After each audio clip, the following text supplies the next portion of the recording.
sovereignty and the right to command. Who has the right to command and who has to obey those commands? So there's a little phrase I found in a book somewhere called papal bull. And I wondered about this word and I thought about this word and I read what it meant. And there's a little story that goes with it. A papal bull is something that the Pope writes. And it's called a bull because it has force. It has force, and so it's called a command. In the Catholic Church, the structure goes from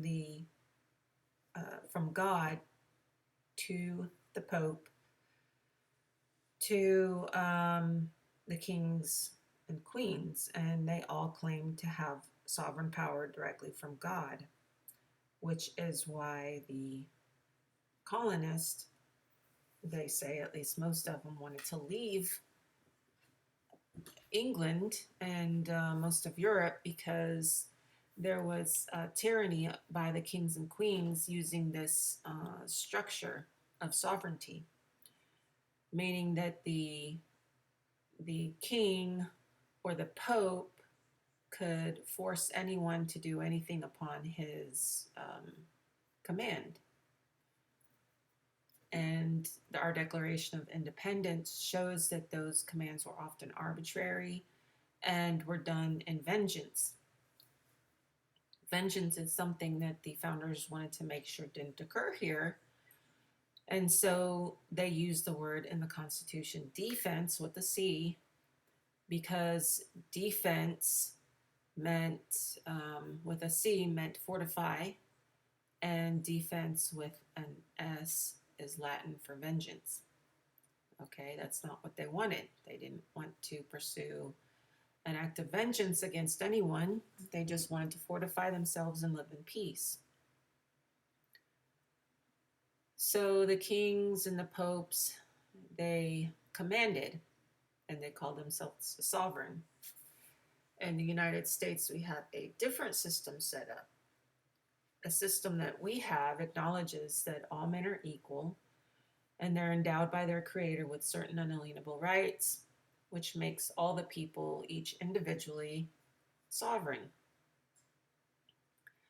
The individuals create the cities, they create the states, they create the League of Friendship between the states, and they create the federal government for defense with the C purposes.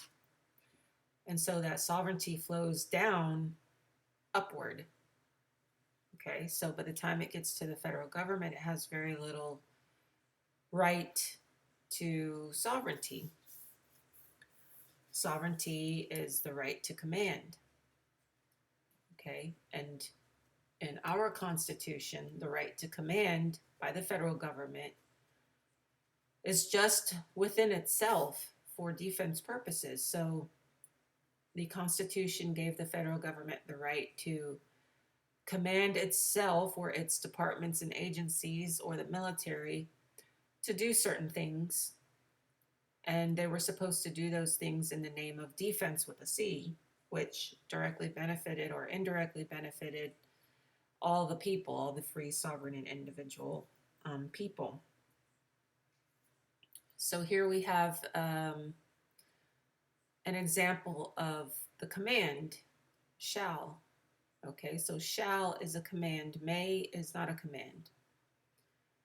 Okay, so when I was a regulatory enforcement specialist, this is one of the first things that I learned was that shall was the command. So shall must be adhered to, may or can are suggestions. Okay, so let's look at a couple of things.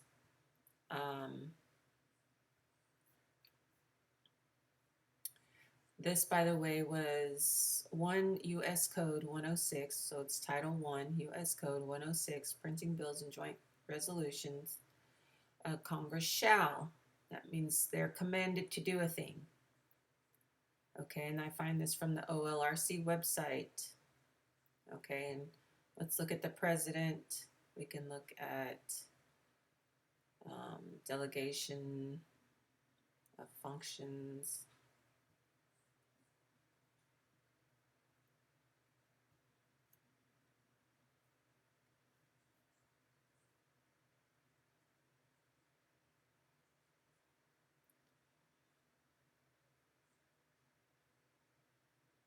He's authorized, shall be subject.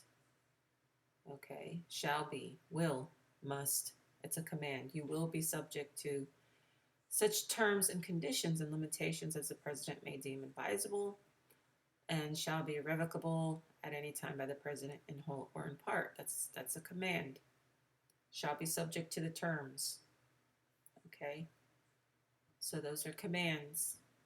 Let's look at some of the stuff written about commands. Okay, so now keep in mind this book was written by um, Sir John William Salmon, and this is on the laws of England.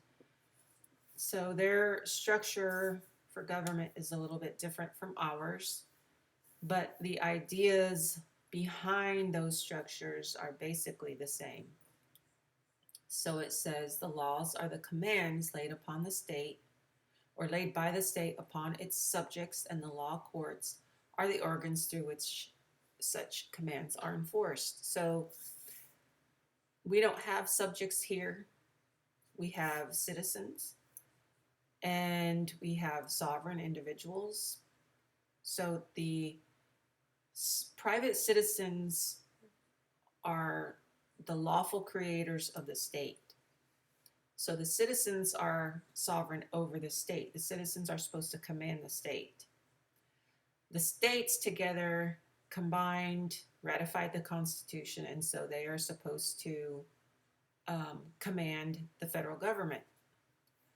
Now, for purposes of defense with a C, when we're in war or for certain very specific purposes, the federal government can command the states. They can also command those areas in the state, the military areas, like in a time of war. The federal government would command the military. There's never a time when the federal government can command individual private citizens because the individual private citizens are the sovereign. They're the free people. They're independent, supposed to be independent. This idea is acknowledged time and time again by many different political, philosophical, legal writers. Okay. And he says this throughout his book. This is Jurisprudence by John Salmon, or Theory of Law. Okay, I'll show you the cover real quick. I've showed it in some of my other videos. So you see that there. And let's look at what we have here. Let's see. So when the sovereign says something, and our sovereign being the federal government says something to itself that is within the confines of the Constitution, it's called positive law. Okay, the principle of sovereignty. Okay, the other is a theory of the origin of the civil society and contract. So you have a society and contract, and then you have the civil authority. The sovereign authority. Our sovereign authority at the federal level is over itself in the military. Over the state level is over some things in the state, and then the people are over the state. So the things that the state are over would be like the organization of schools and businesses and roads and things like that. In every form of government, you must come at last to some power which is absolute, to which all other powers of the state are subject, and which itself is subject to none. That would be the people. And I'm not talking about the people in government. I'm talking about the individuals. Okay, the individuals, each individual. The possession of such power is sovereignty, and the person or body in whom it resides is sovereign. Okay, so that's talking about person kings or body, like such as the king and the pope together, or the parliament, or what have you, various different types of political systems. So this would be the Congress, but only the Congress is sovereign over the military and its departments and agencies, whereas the state is sovereign over the businesses of the state, and then the people are sovereign over this actual state. That's explained. Federal jurisdiction is explained in the exclusive legislative jurisdiction, where it says the authority of the state in which the state has not reserved to itself. So it's talking about to the whatever it gave to the federal government can exercise, concurrently with the United States, unless it gave it all to the federal government, which it did on the federal lands. And the only right they have off the federal lands, like the federal government has off the federal lands, is the right to civil or criminal process, because they have no sovereignty off their own federal lands. Okay, this is Austin's theory of sovereignty. So this paper I got from GSA manuals, I believe, where they write contracts for the federal government. And as part of the contracts, they have to know what type of sovereignty they have, or what type of power or lawmaking power they have over the contractors who are doing work, or over the military once they leave the posts. So, and this is Austin's theory of sovereignty. He's talking about some stuff here, and this is section 2, Political Science Quarterly, volume 9, page 34.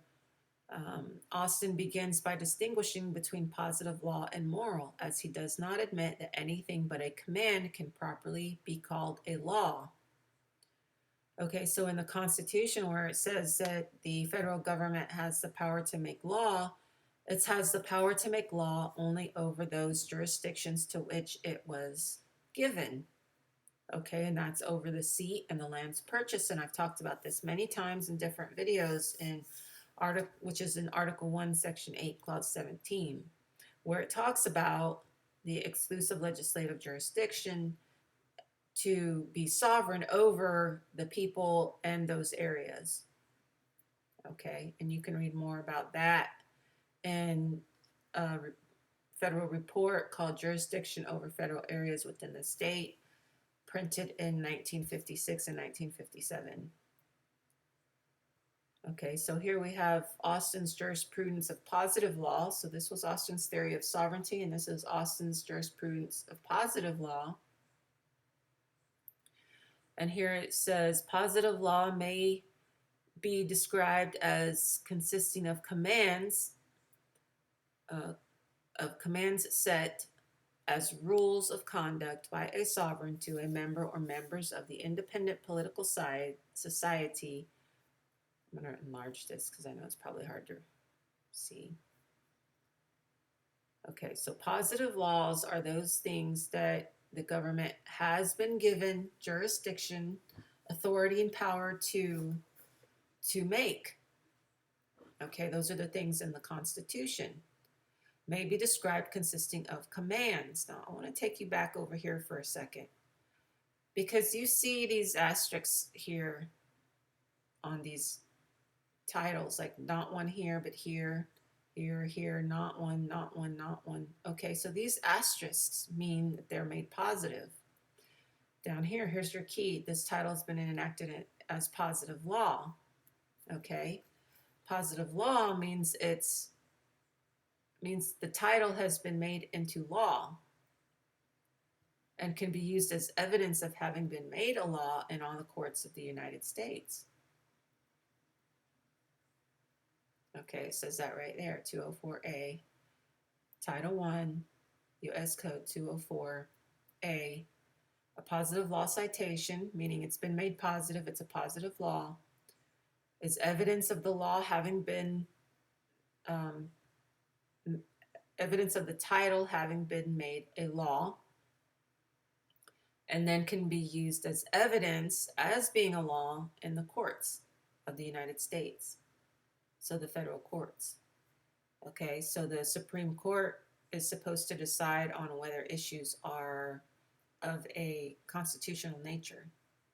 That's what they do. Okay, so these ones without an asterisk, according to Austin, appear to be contracts. Okay, so these are offers to contract, or they are already under contract with certain people or states or corporations to do certain things for the government, but they're not made positive because they're not commands, even though they may sound like commands. They're not commands.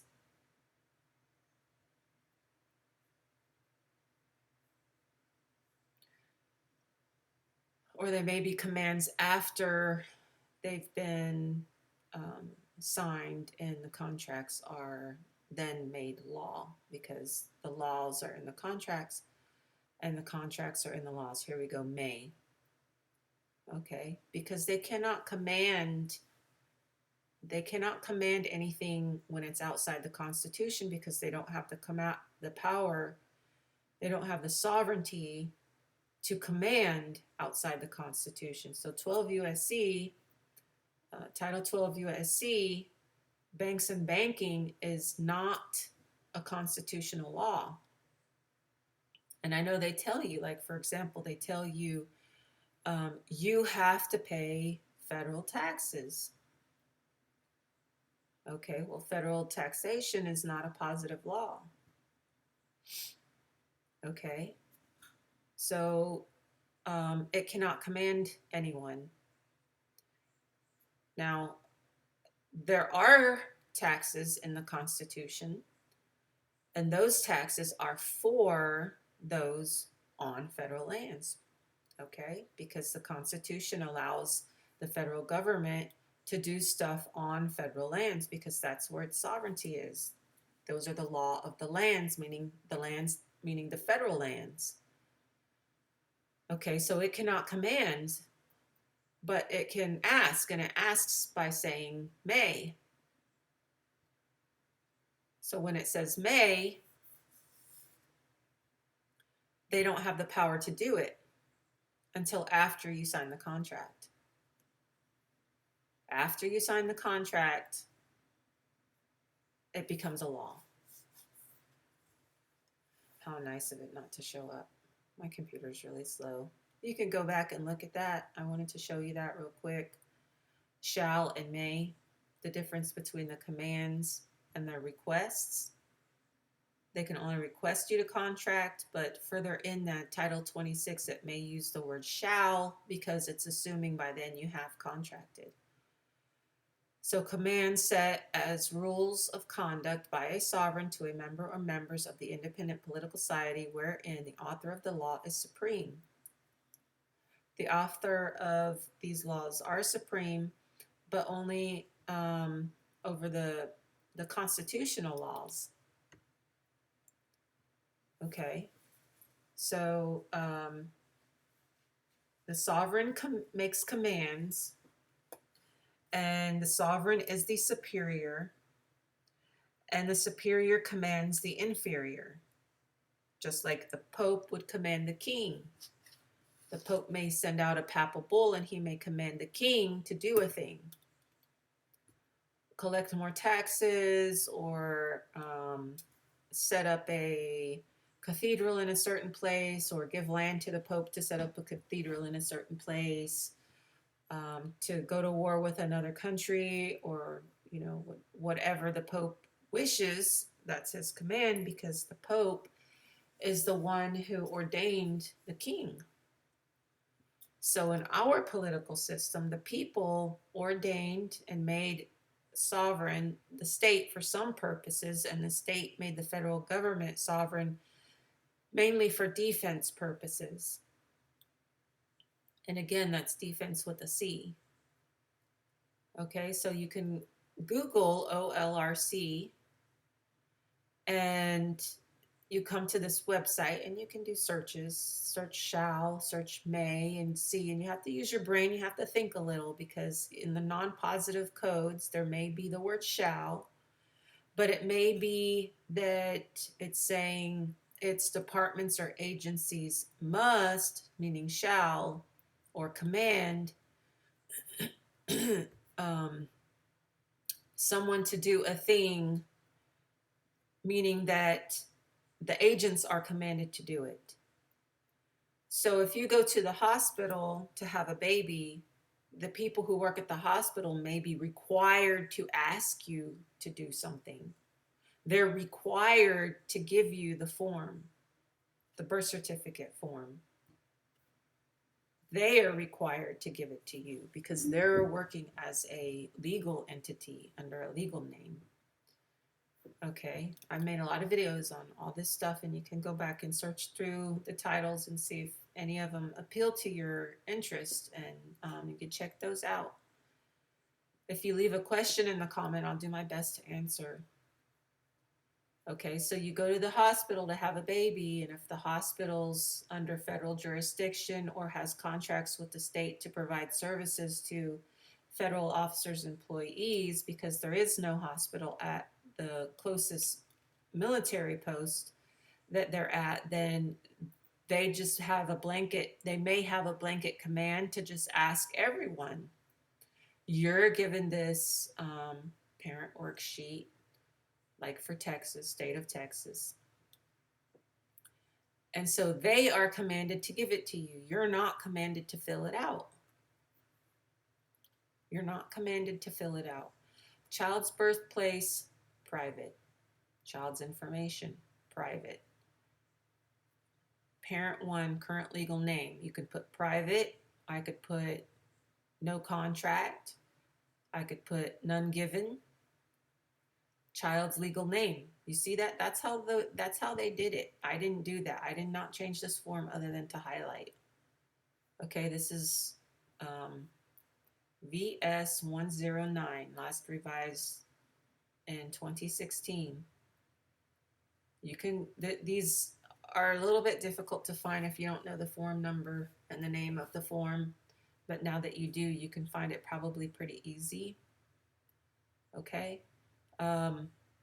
If I could redo my children's birth certificates all over again, I would just put a line from here to here and put none or not applicable or private or no contract and give it back to them. That way they have proof that they gave it to me and I have proof that I gave it back.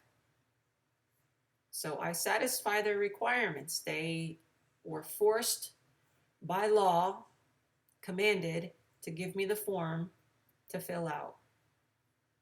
Okay, and maybe they're required to get it back from me. If once they give it to me, they have a certain number of days where they're required to retrieve the form from me, or they're just required to put in the information. If I don't fill it out, what are they going to put in? Now, they may come back out of their own stupidity and say, well, you have to, but I don't, because I can go back to the codes and look and see and know that I am not commanded by my federal government or my state government. I command them. They don't command me, because I'm the sovereign and I created them, and that which you create, you control. I cannot be a master and a tenant. Okay? And the law serves the waking, not the sleeping. So there you have it. The sovereign is the issuer of the commands, but in order to command, he has to have the authority, which is called jurisdiction. The Constitution is a jurisdiction. It's a jurisdiction over the states to give the federal government the right to command for certain purposes, certain people on certain lands. And now if you go back and you look at all the stuff that I've given you, or you go back and read the Constitution, now you have a whole new perception of what it means. And I think that you will see that it makes a lot more sense to you. Okay, so here's another part of this. I'll go over real quick since I just happen to have this up, is that this is Department of Treasury, Internal Revenue Service. It's from the reginfo.gov website. So anytime something is changed, like a form, or anytime there's some sort of action that needs to be taken, and you need to come back and see, um, they need to be able to put this out into the public. Okay, so by public, it really means them, but they let us see it too because it kind of keeps the facade going. So I want you to just look right here where it says federalism no. And that's because Treasury and IRS are the way they're doing it is not in the Constitution, and they don't have the right to command.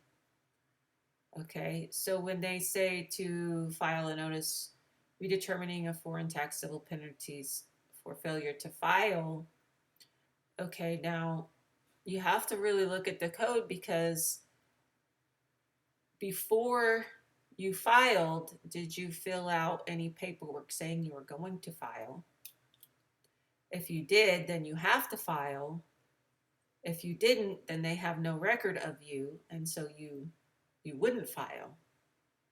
That's my understanding of it. Now, federalism, no, means they didn't have the right to command, but then when you agreed and signed the papers, because their forms are actually advertisements, okay, this is an advertisement, this is an offer to contract with you, and you filled it out, and now you're required. And we know you didn't have to contract because it does not comply with the ideas of federalism. It does not, it says right here, 26 U.S. Code, which is Title 26, not a positive law, 7805, 905, 6689, that's the references they use for this. And it does not comply with the ideas of federalism, meaning it's not in the Constitution. There's executive order. You can look up 13132. I can show you where to get it on here, but it won't let me pull it up. My computer, for some reason, won't let me pull up this executive order. So you can go here. A friend of mine, she can pull it up. She has no problem pulling it up. She sent it to me right from here, or at least I think she did. And well, I know she sent it to me. I assume she got it from here because I asked her to get it from here, and she was able to pull it up, and she had no problems with it, and she sent it to me. And I do have a copy of it somewhere. But yeah, so that's what it's saying. It's saying that it does not comply with the ideas of federalism. Again, if you want to look up that executive order, and I've read it and shown it on some of my other videos. It says what the ideas of federalism are, and that they need to comply with the ideas of federalism. And so when they do these different things and they don't comply with the ideas of federalism, it says it right here. It's none. Government levels affected, none. But yet we're all paying taxes. We all claim to be citizens of the United States, which most of us are not. We claim to be United States citizens, which most of us are not, because we're not on federal lands. We're not under the Constitution. We're not federal taxpayers, because we really aren't supposed to be receiving any benefits from the federal government. Those are reserved to the military or other employees living on federal lands, because back in the old days, they lived on federal lands. And so those people are the ones that would receive the commands from the government.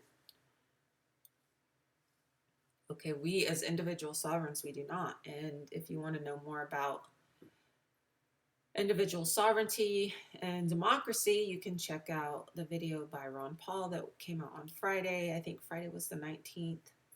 So you can check that out and see what he's saying about it. I made a video earlier today that talks about it. Okay, so here's a good article someone sent me. Proof the United States is a criminal corporation. I don't see a date for this here, written by Paul L. Cheng. And he's talking about, or she, I don't, Cheng person is talking about basically a lot of the stuff that I say in my videos. However, he's claimed that some of the stuff was secret, and it's not a secret. It's just that we don't know it, and it's hard to find. You have to really read about jurisdiction and the history of jurisdiction in this country, and the federal jurisdiction report put out by the government. If you read that, it'll explain a lot to you, and there'll be no question about it.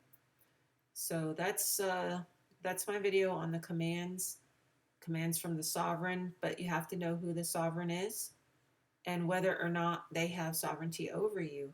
If they don't, they cannot command you, and that's the way it works. Please like, share, and subscribe, and help out all your friends. You never know when someone may find this video useful, so sharing is a great tool. And have a good night.